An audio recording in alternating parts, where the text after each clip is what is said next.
मेरे पास एक इशू आ रहा है मीडिया ऑफलाइन का। स्क्रीन रिकॉर्ड की वीडियो थी और इसको इंपोर्ट किया अपने DaVinci Resolve 16.2.1 के प्रोजेक्ट में। मेरे पास 24 FPS सेट है। इसको मैंने रेंडर करने की कोशिश की है लेकिन इट डज नॉट रेंडर, क्योंकि मेरा ख्याल इनकोडिंग का इशू है। ये 24 FPS पे रिकॉर्ड हुई है।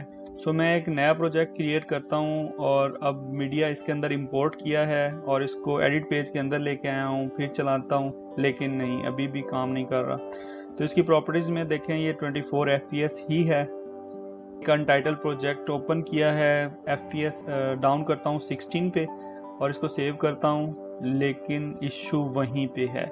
लिहाजा ये फ्रेम पर सेकंड का इशू नहीं है। अब मैं इसको क्या करता हूँ, अनलिंक कर रहा हूँ, क्योंकि जब हम एक जगह से दूसरी जगह पे फाइल्स मूव कर देते हैं तो इस तरह से वो मीडिया ऑफलाइन शो कर रहा होता है। रीलिंक कर रहा हूँ तो वो लोकेशन दूंगा तो ये रीलिंक प्रॉपरली हो जाएगा, लेकिन अभी भी इशू ऐसे ही है। इसको कन्वर्ट कर रहा हूँ। VLC से कन्वर्जन की वीडियो बनाई हुई है, लिंक ऊपर दिया हुआ है, इस वीडियो को जाके देख सकते हैं। ये मैंने वीडियो कन्वर्ट की है, क्लिप को मैं इम्पोर्ट कर रहा हूँ और ये देखें मैंने एडिट में जाके प्ले किया और ये चलना शुरू हो गया।